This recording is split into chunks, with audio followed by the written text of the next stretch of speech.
Grief is like the ocean. It comes on waves ebbing and flowing. Sometimes the water is calm, and sometimes it's overwhelming. All we can do is learn to swim. Unfortunately, Gus Blue was drowning. Like a giant tsunami was flooding his entire life. His parents were dead, burned to death by the anarchists. As Gus watched as his house was consumed by the flames, he tried to hold back his tears, but was ultimately unsuccessful. If only he was there to warn them. If only he could stop the deaths. Toby watched Gus with tremendous guilt.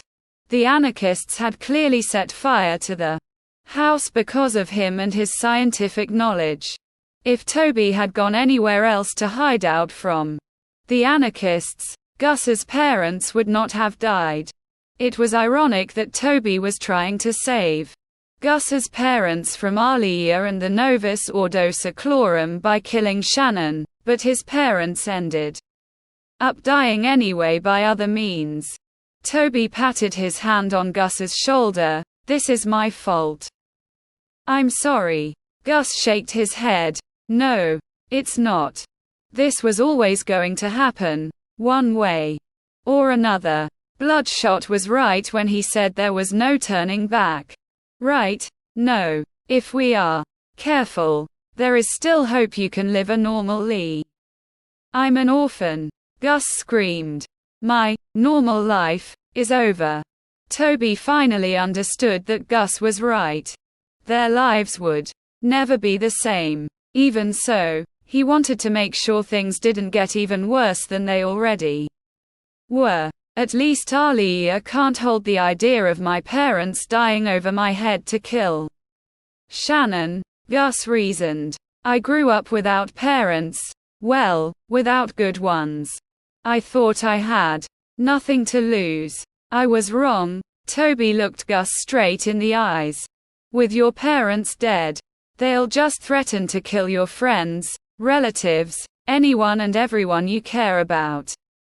And of course, yourself. I don't even care if I die anymore," said Gus.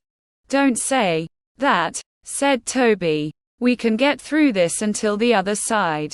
Aaliyah will still expect you to kill Shannon Porter, but now with your parents dead, she'll just move on to other people you love. I don't want to do this, but I will kill Shannon tomorrow. You can't live with that on your conscience." Before Gus could respond, multiple fire trucks, ambulances, and police cars arrived at Gus's burning house. The firemen got to work quickly and soon put out the fire. With the fire gone, Gus looked in heartbreak at the rubble and wreckage that he once called a home. A few police officers walked towards Toby and Gus, trying to figure out what was going on. One of them, Toby recognized on TV. It was Sheriff Adam Porter, the same man who fathered the girl he was going to kill. He couldn't believe that he was going to go through with it, but Gus needed to have a future. Toby told Sheriff Porter most of what happened. He told him about how the anarchists blew up the house and killed Gus's parents. He told him about the anarchists who had trapped in his lab for days, likely going after him for his scientific knowledge.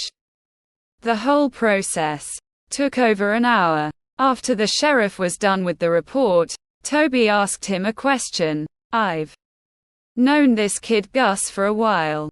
I don't want him to end up homeless. Can he move in with me?" "That's very kind of you, but we cannot give you custody of the kid due to your age and the fact that you are not a blood relative. Also, Deputy Hannity recently got off the phone with the kid's older brother a couple minutes ago. He was living 40 miles from here in La Enganadora. After hearing what happened to his parents, he said he would move to Benco Falls and take custody of his younger brother. He'll be in town on Wednesday for the funeral. In the meantime, Gus will be housed by the police department. Toby hung his head in defeat and began walking away. One more thing, Toby Winters. Sheriff Porter smiled. I want to give my utmost gratitude to you for your cooperation. Mayor Barrington has told me good things about his scientists, whether it be your water research, or my brother-in-law's daughter, Dr. Juanita Volio's brilliant energy discoveries. Hopefully in the future, you can help us deal with the vermin in the city. These anarchists, communists, even Nazis in southern Benko Falls and Fero. Something needs to be done. They might have even drugged my daughter at a dance last Friday. Speaking of that, I need to go to get her ready for a media press release at VD3 Media tomorrow morning. Anything to damage control, since so many people are out to completely humiliate her. With that, Sheriff Porter left in his vehicle. Deputy Hannity answered any other questions Gus and Toby had.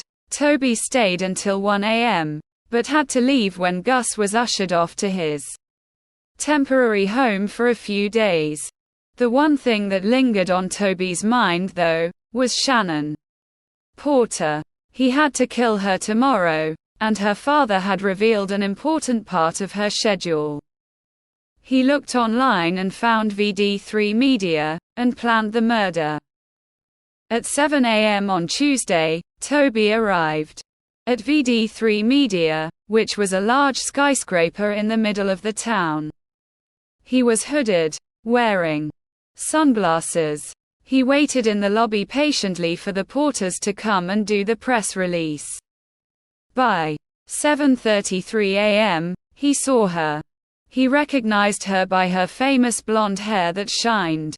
Her mother walked closely behind her, having the same color hair. Toby began to follow them down the hallway, with his gun concealed in his hoodie's pocket. He didn't know if he had the strength to actually kill someone unprovoked, but he had to try. He began to raise his weapon as Shannon and her mother entered another room. But before Toby could open the room's door and shoot Shannon, his gun was knocked out of his hand. When Toby turned around, he saw the same tall, black billionaire that had tried to kill him 5 days ago. It was Harry Roots.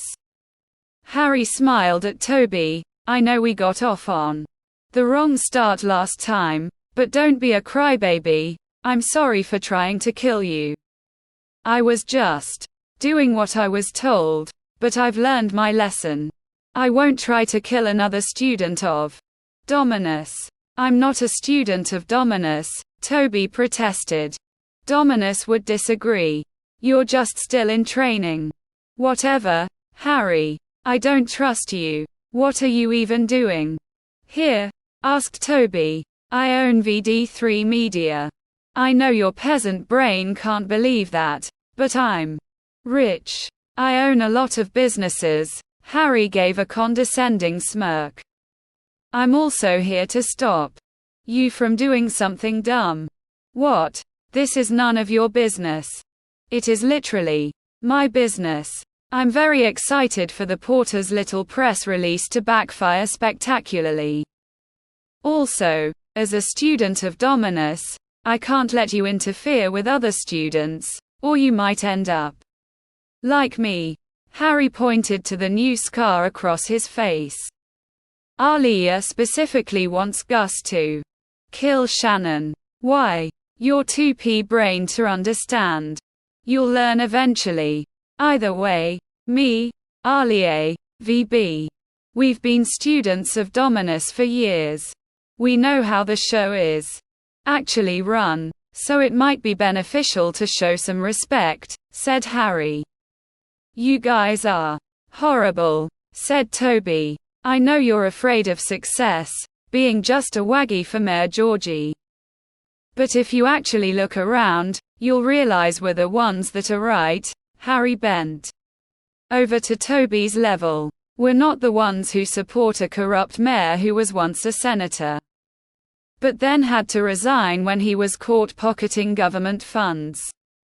The Novus Ordo Seclorum is a net positive in a world of beta males like you. We might have threatened them, but we are not the ones that killed Gus Blue's parents. We'll find them, and we'll bring them to justice. We believe one of them is the same one that killed Mr. Walter a couple weeks back. Bloodshot. His real name is Nicholas Fisher, Harry sneered. Some poor kid from Fero who got his dad killed by Nazis, and then shot me in the leg because he's a broke cosplayer. You're not really convincing me that you're actually the good guys, Toby said. It's all a part of your training. Harry handed him a note. This is not a choice. On Thursday at 7 p.m., you need to go to the abandoned Volio Ranch on the northern outskirts of Benco Falls. Meet me at the creek. There you will learn an important lesson. I promise I won't try to kill you. Harry walked away, leaving Toby alone in the hallway without his gun. He dreaded Thursday, but realized he dreaded returning to work in the lab almost as much. On Wednesday, Gus woke up at 4 a.m. in the morning. He had spent the last day alone in his temporary government housing, occasionally calling Ralph, Rico, and Jesse, who were all very supportive. Today was his parents' funeral.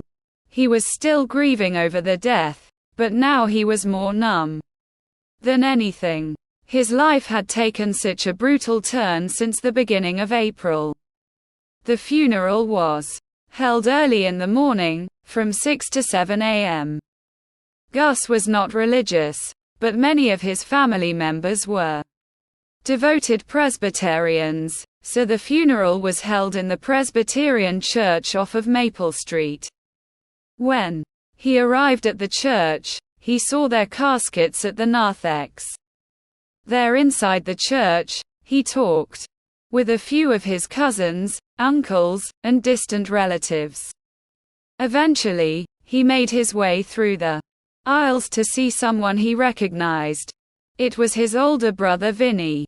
When Gus was 12, Vinny turned 18, and began traveling the globe, going to Russia, Cuba, South America, and Madagascar. Vinny would occasionally visit him and his parents, but usually he was busy, even for Christmas. Even so, Gus always looked up to his brother. Vinny was a kind and charming man, who always could rile people up for a good cause. Vinny looked at Gus, heartbroken. Gus, I'm so sorry I haven't been the big brother I should have been. I'm sorry I haven't been there for you. Gus sighed. It's okay, Vinny. I love you. They hugged each other in a warm embrace. Gus was glad he was going to finally be able to get to know his big brother. He was even more excited when Vinny gave an inspirational speech about their parents, leaving the whole room in tears. Gus was inspired. Even in the face of the Novus Ordo Seclorum, he felt hope. After the funeral, Vinny was given full custody of Gus. As they were driving to Vinny's home, Gus noticed that they were going on the same route he would take if he was walking to Freedom Miller High School. So you live close to Freedom Miller? Asked Gus. I don't. I'm dropping you off at school. I know you haven't been since Monday, answered Vinny.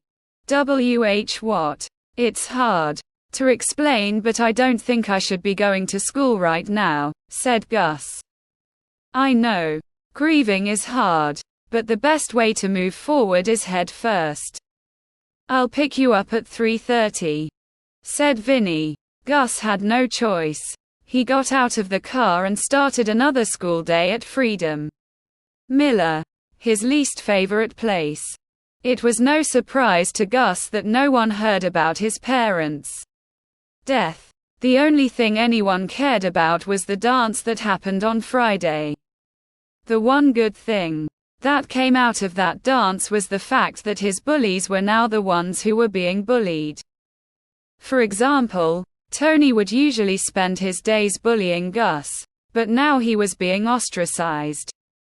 Forced to eat lunch alone because his dad cut off his allowance, meaning he couldn't afford to order the fancy meals he usually would. While that might be positive, Gus still felt fearful. He knew that he was supposed to kill Shannon Porter by Tuesday, but now it was Wednesday.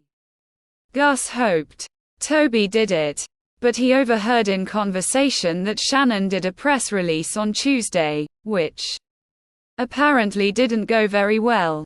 While Shannon might not be literally dead, her social life was. On the other hand, Aaliyah Marie DuPont had the whole school wrapped around her finger. Her beauty and charm had left every boy at her feet, while every girl tried to be her friend. Aaliyah had always been popular, but never at this level. Her social influence was spreading across all of Bencow Falls, being called by many the jewel of the town. There was a dark side to this. While Aaliyah presented herself as a virtuous angel that refused to fight at the dance, the truth of course was the opposite. While Aaliyah did not bully people like Gus, she instead targeted those she viewed as a threat to her power. She made sure to use her influence to always exclude Tony, Jacob, Richard, and Shannon, while pretending to be nice to their faces. She used her family's immense wealth to financially favor anyone that allied with her, or financially destroy her enemies. Worst of all, she spread false rumors about the once popular Blackfield twins, Katie and Morgan. The Blackfield family had been on the verge of bankruptcy due to their businesses being destroyed during the April 4 terrorist attacks, so Aaliyah convinced everybody that the real reason their parents were going bankrupt was that they were caught secretly embezzling money from the California state government. Aaliyah made sure never to appear as the aggressor, but many started to appear through her facade. This was because of Shannon Porter, who was beginning to tell her side of the story and gathering evidence of Aaliyah's schemes. Aaliyah was confident, but was getting a little bit nervous when Shannon still wasn't dead by Tuesday.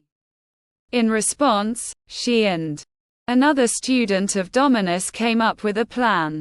Gus tried to avoid Aaliyah, but at lunchtime, she tracked him down. Gus. Aaliyah's blue eyes twinkled. I'm sorry about your parents. You threatened to kill them. Gus responded. I'm sorry for making that joke, but we have work to do. Shannon Porter is still not dead. Before Gus could respond, a large crowd of students began to rush towards them, all smiling at Aaliyah. There you are, Aaliyah. Where have you been? Asked one of them. Sorry about disappearing. I just needed to ask my friend Gus about our algebra homework, Aaliyah said. Gus? If he's your friend, why not invite him to sit with us? Said another. That's a good idea, Aaliyah said as she walked over to Gus. She whispered in his ear, I can make you one of us. Popular. Gus began to walk through the school with Aaliyah and her posse, who all adored over her every move. Eventually, they collide with another, smaller group of students. In front of this group of students stood Shannon Porter. All of Aaliyah's posse began whispering, I know what you did. Aaliyah. Shannon walked towards Aaliyah. And soon I'll expose it in front of everybody. I don't know what you're talking about, despite being 3 inches shorter. Aaliyah mentally dwarfed Shannon. I think the people finally realized you're just a washed up has-been who participates in barbaric fights. If your dad wasn't the sheriff, Principal Jordan would have expelled you. Shannon sneered. Well, if there is one thing my dad taught me, it was to never trust a DuPont. Your family makes money from slave labor in Madagascar, mining precious jewels that you flaunt. Your father forced my mother's family off her ra. Principal Jordan suddenly appeared and walked between the two girls. Shannon, Aaliyah, break it up. I have a zero tolerance policy after what happened on Friday. The two girls and their posies separated. Aaliyah handed Gus a note. Come to the abandoned Volio Ranch on Thursday at 7 p.m. Meet me outside the barn house. There we begin our plan. Aaliyah. It was finally Thursday. Toby was exhausted from work, but he knew disobeying Harry would be a bad idea. He got to the creek outside the abandoned Volio Ranch 6 minutes early, but he only had to wait 3 minutes for Harry Roots to reveal himself. Why do you need me to come here? Asked Toby, confused. It's just a ranch. You'll see soon, Harry said with a large smile. But first, I'm hoping to start to get to know you better, Toby. I'm sorry, but I don't like you. I like your honesty. But if you want to be more honest, you can say why you don't like me. It's because you're a brokey, said Harry. You're not getting me to like you, said Toby. Here is the truth. You can't escape the Novus Ordo Seclorum, so why not try not to make the most of it? Why not try to have some fun? It's hard being a student of Dominus, and it's even harder when you're only starting when you're 18. Now some students like Aaliyah. She's been a student since the age of 5. But me, Dominus only found me when I was a broke 16-year-old, failing at every business I started. Now look at me. What do you see? A douchebag. Harry laughed. You're right. I'm also a billionaire with 40 wives. If you want to learn to be successful, you need to shed your idiotic morality. Gus arrived at the barn house outside of the abandoned Volio Ranch exactly on time. He had spent the last 2 days fiercely studying during school, and at home getting to know his new guardian, his older brother, Vinny. When Gus arrived at the barn house, he noticed that some 20 people were in it. He heard chatting and yelling. Outside the barn house stood a tall cell tower. It was made of metal and concrete, and it reached high into the sky. The tower was topped with a large antenna, which broadcast signals to cell phones all around the Benco Falls metropolitan area. The noises inside the barn house began to grow louder. Eventually, he heard the voice of Shannon Porter. He put his ear to the outside wall of the barn house and listened. Shannon continued to speak. This barn house once was the center of the Great Volio Ranch. My mother's family, the Volios, owned this ranch since the late 19th century. This was until 22 years ago, when Pierre DuPont foolishly believed that there was gold on this spot, and forced my mom's family to sell the ranch. When he realized that he had wasted his money, he refused to give the ranch back and built a cell tower on it instead. Now we will use that cell tower to destroy the DuPonts. The manipulative liar named Aaliyah Marie DuPont, daughter of Pierre DuPont, drugged me and ruined my reputation. I have video recordings of her and drug dealer Wilfred Tuco plotting this out.